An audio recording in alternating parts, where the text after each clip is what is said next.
Okay, today we are introducing the new UCDP dataset on conflict issues. Myself, Magnus Öberg, I'm the director of the Uppsala Conflict Data Program, and Johan Brosché is one of the principal investigators of this new dataset.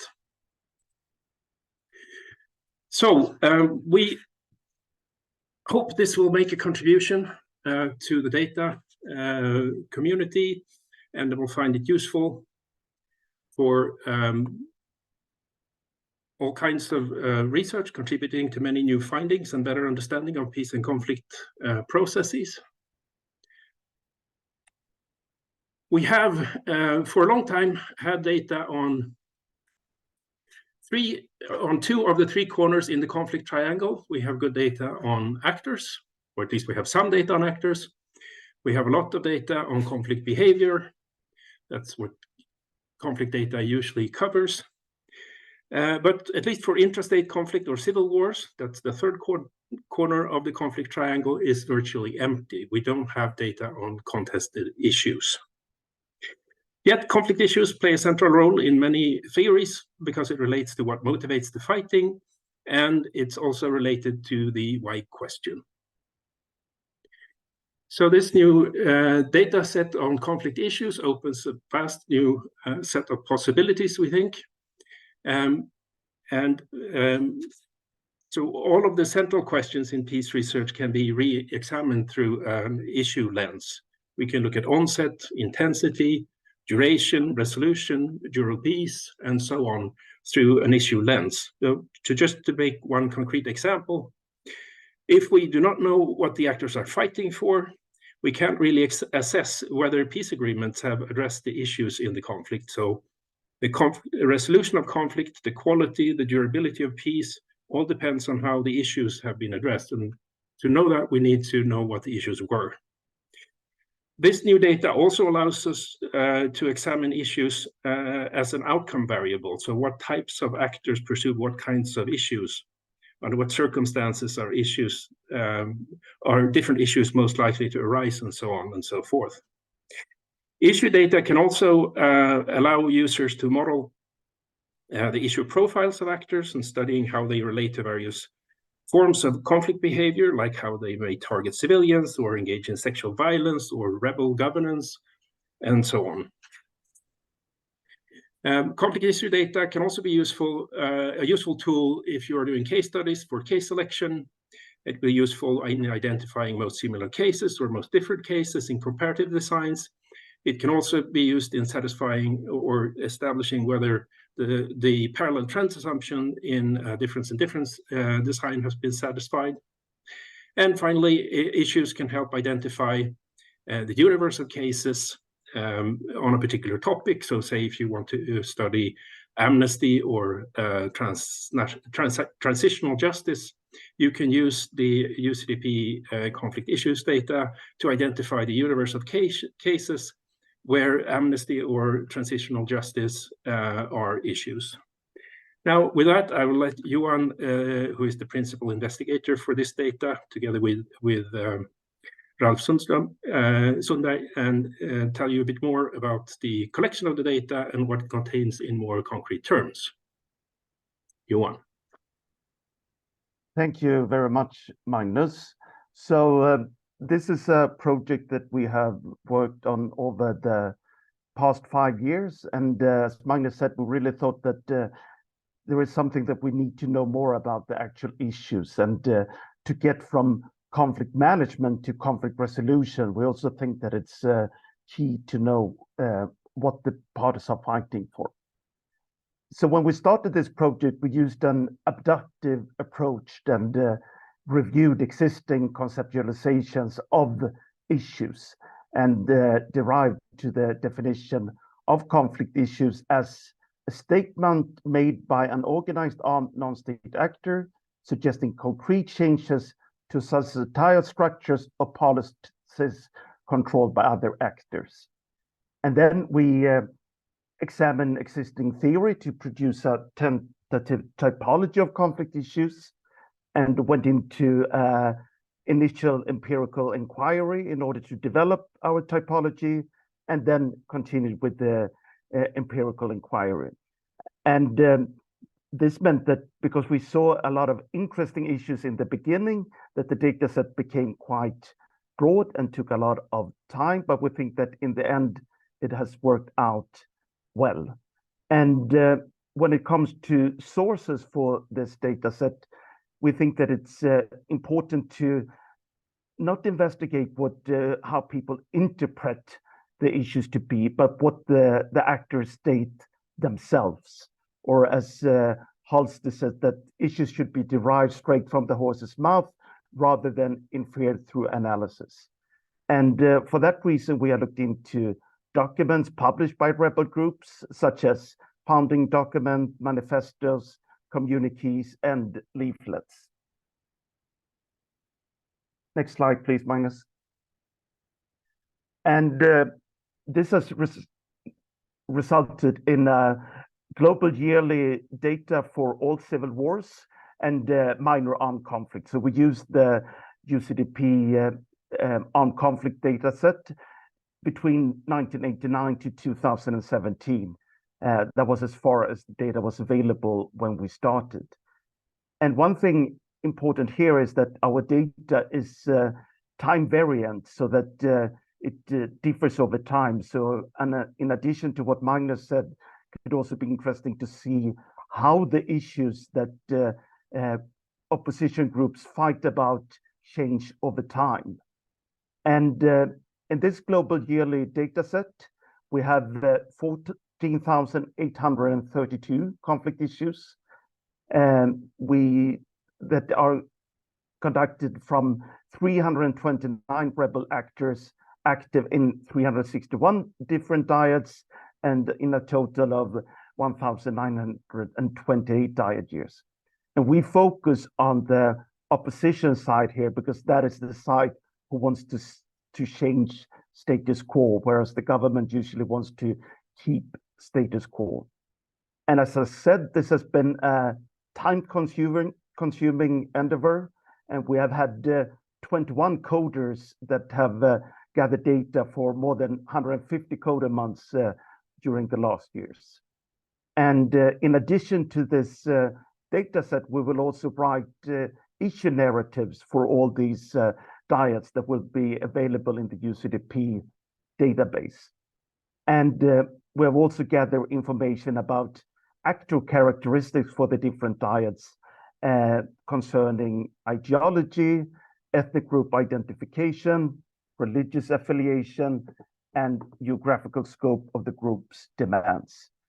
And I should also say that very timely, we yesterday received a conditional accept from the Journal of Conflict Resolution for this data presentation article, so we hope that it will be out relatively soon. So this data is organized in 4 different tiers. So at the first tier, we started off with being interested in the goal of the rebel groups, such as independence, new government, and things like that. Then we realized that the groups also stated a lot of issues related to conflict dynamics and conflict resolution. So at tier 1, we divide between conflict goals issues, conflict dynamics issues, and then conflict resolution issues. At tier 2, we separate these into 10 different thematic categories.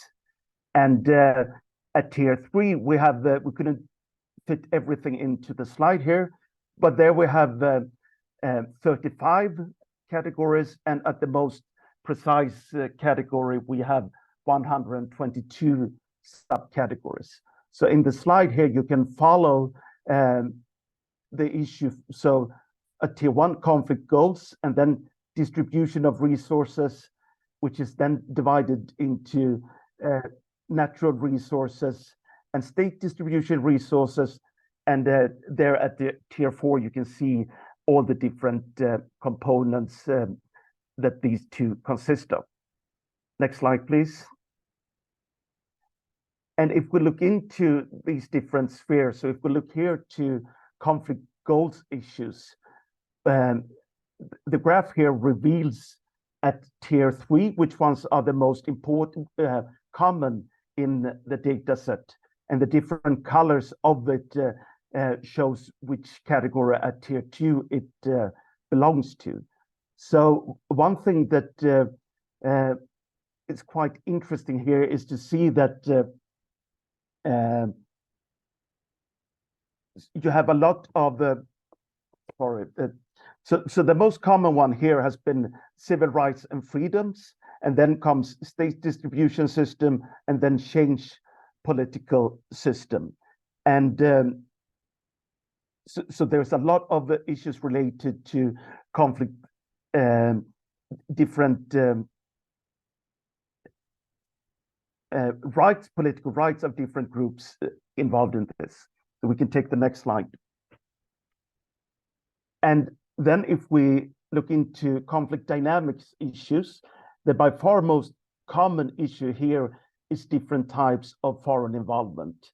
And we can see that we have more than 1,200 of different groups asking for increased foreign involvement, and a little bit less than 1,000 asking about the decrease. So here it's important that we have 10 subcategories for all of these different types of foreign involvement, either decrease or increase. So one can investigate how different types of raised issues about foreign involvement influence conflict dynamics.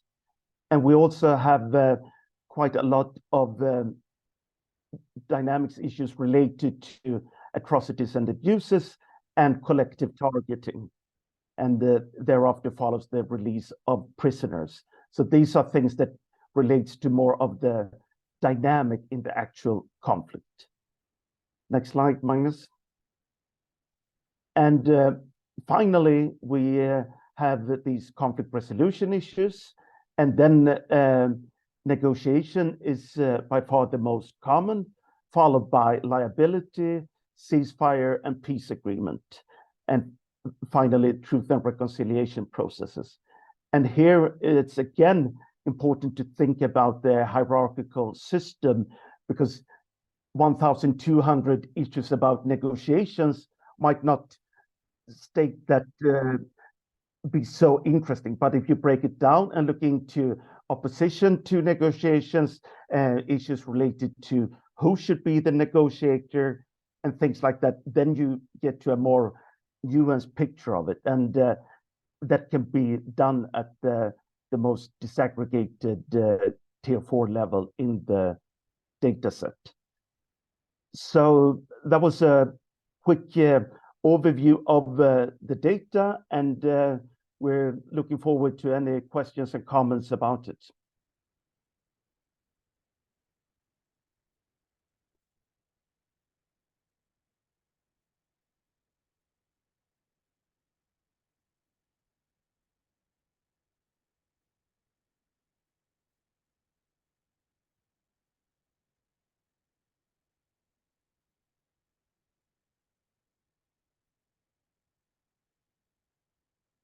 So we received a question from Rob here. If we try to distinguish whether the issue of fighting for change over time, but also become more or less relevant to the opposition groups over time. That's an excellent question. And because the data gathering process has been so time consuming, there is a lot of analysis that we want to do but haven't been able to do. So here I think that in terms of if the issue remains relevant or not, you can see that by see how frequent it is in the group. So if they have stated it for 8 years and then not stating it for a time and then maybe restated it again, you can then follow how important it has been for the group over time. And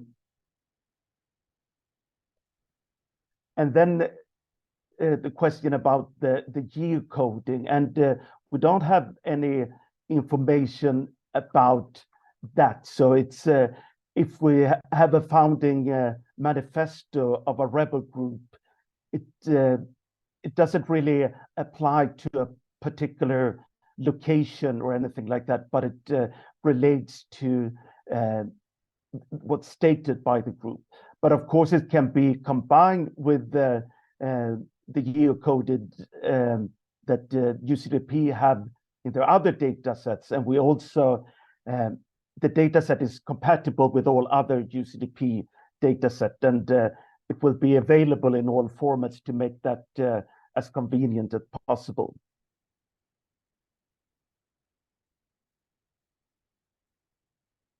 And Anja asked about how to visualize this wealth of information, and it has been a challenge indeed. And we hope that by showing different graphs in the data presentation article, that could be possible to at least give some information about it. But we will also think about if there are other ideas how we can use it.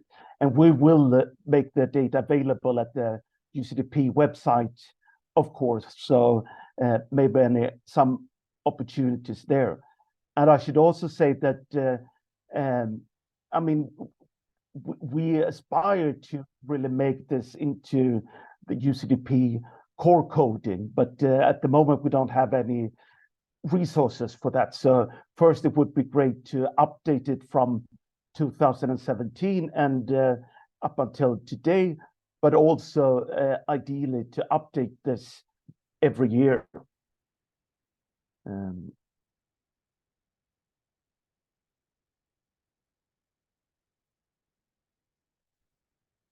then the option to generate peace skills, I'm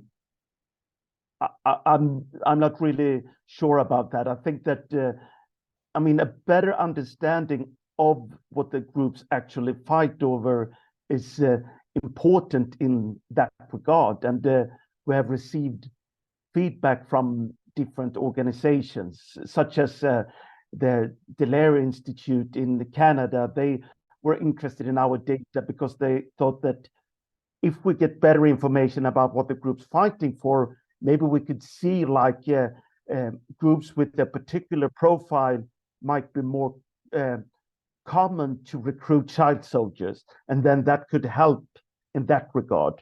Or the UNDP in Syria, they said that this is a way for us to get some more information that doesn't come from the government, because usually a lot of information for these different international governmental organizations comes via the government.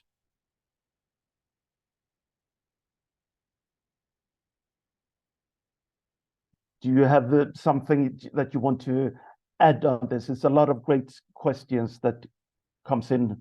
Oh, yeah, I agree about the visualization of the data, and we will be providing, when the data is released, we will be providing some graphs and hopefully also we might be able to make some interesting maps also at the UCDP Download Center.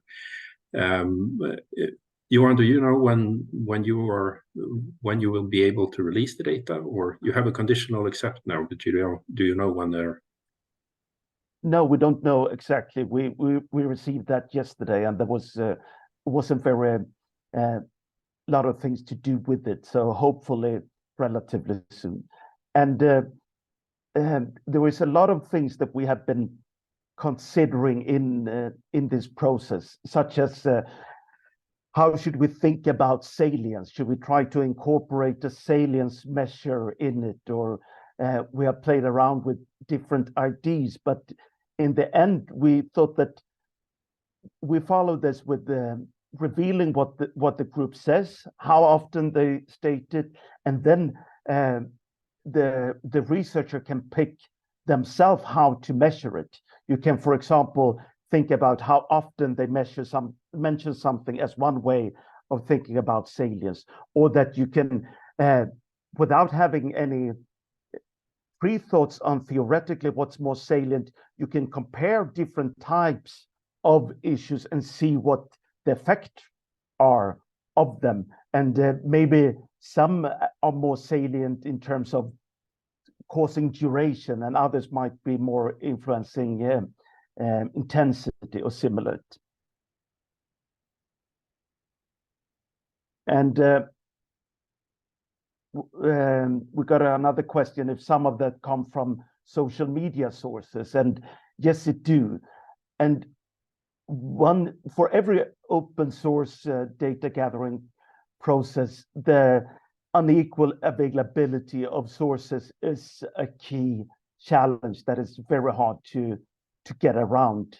So for FARC, for example, we were drowning in statements. So often there were 3 different statements released every day.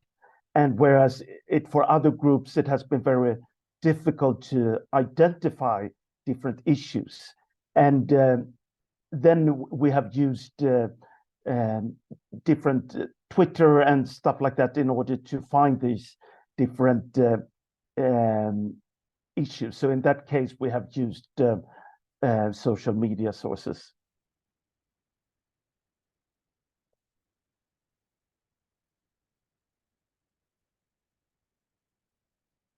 And we also investigated if there was any correlation between that was more, we gather more issues later period because we had more data available at that time. But when we examined that didn't seem to be the case. And whereas we had more information during the later years, there is also maybe that the older conflicts has more sources really released about them.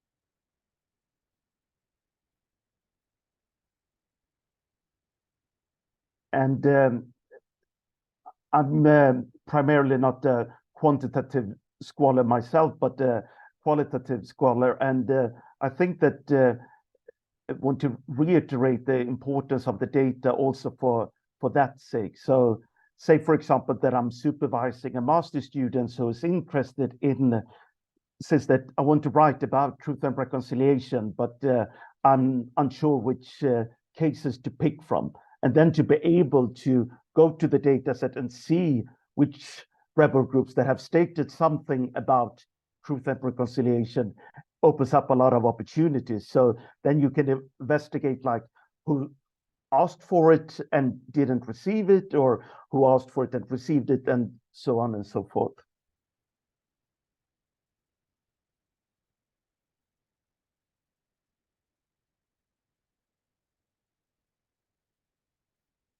So a question about civil human rights as a motivation goal.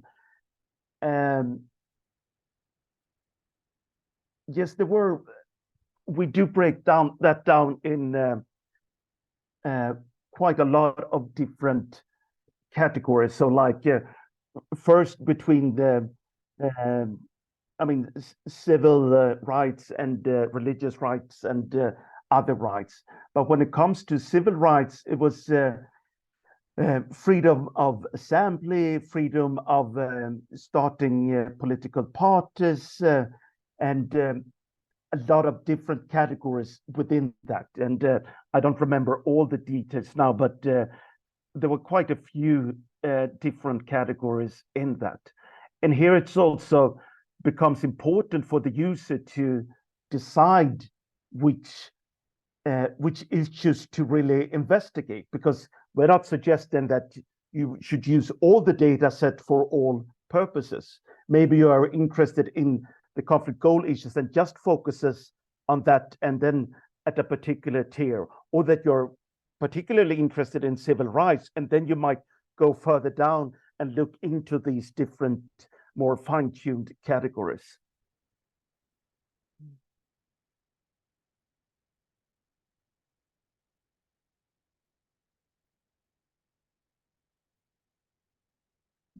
And one study that we have started to conduct with, but that is in initial stage, that is investigating that what Magnus said about peace agreements. So we have data about if the peace agreements are implemented or not. I mean, that's already available, but without knowing anything about the data, what the groups fought for in the earlier stage, it's we cannot know about the issues that didn't make it to the negotiation table.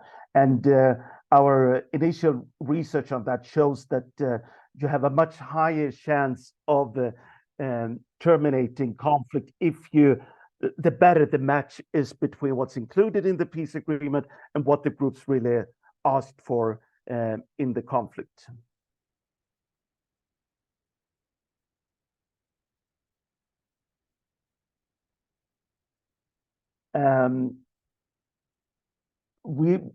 I have cooperated with the mediation support unit before, and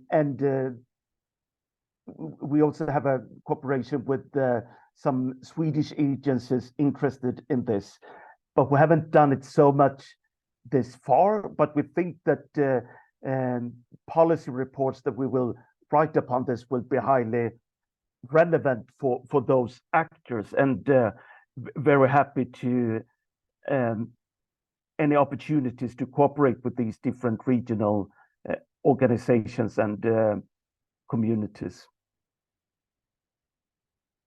And it's a great by raising that, because we do think that it really has an important real world consequence. So to have a better knowledge about the actual issues, it really increases the chances of getting better conflict resolution, we think.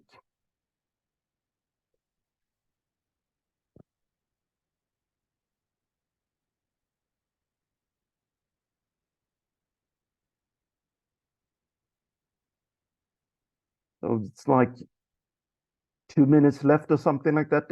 Anyone else who have a question or comment?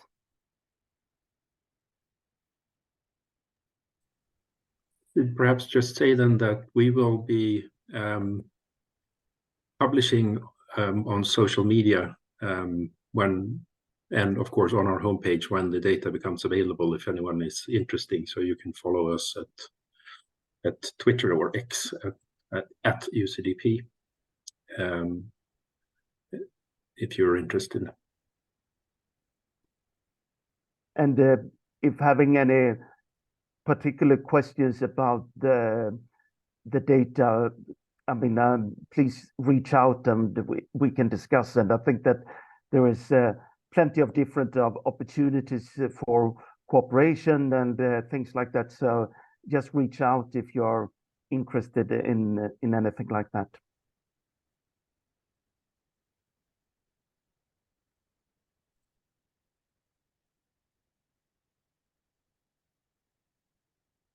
Okay, if there are no further questions, then I thank you much for your attention and your questions and comments. And we look forward to people starting to use this data and see what comes out of it. We have high expectations. We think it's going to be really useful for many people. So thank you for coming to the presentation, and enjoy the data when it comes out. Thank you very much, everyone, and really great questions.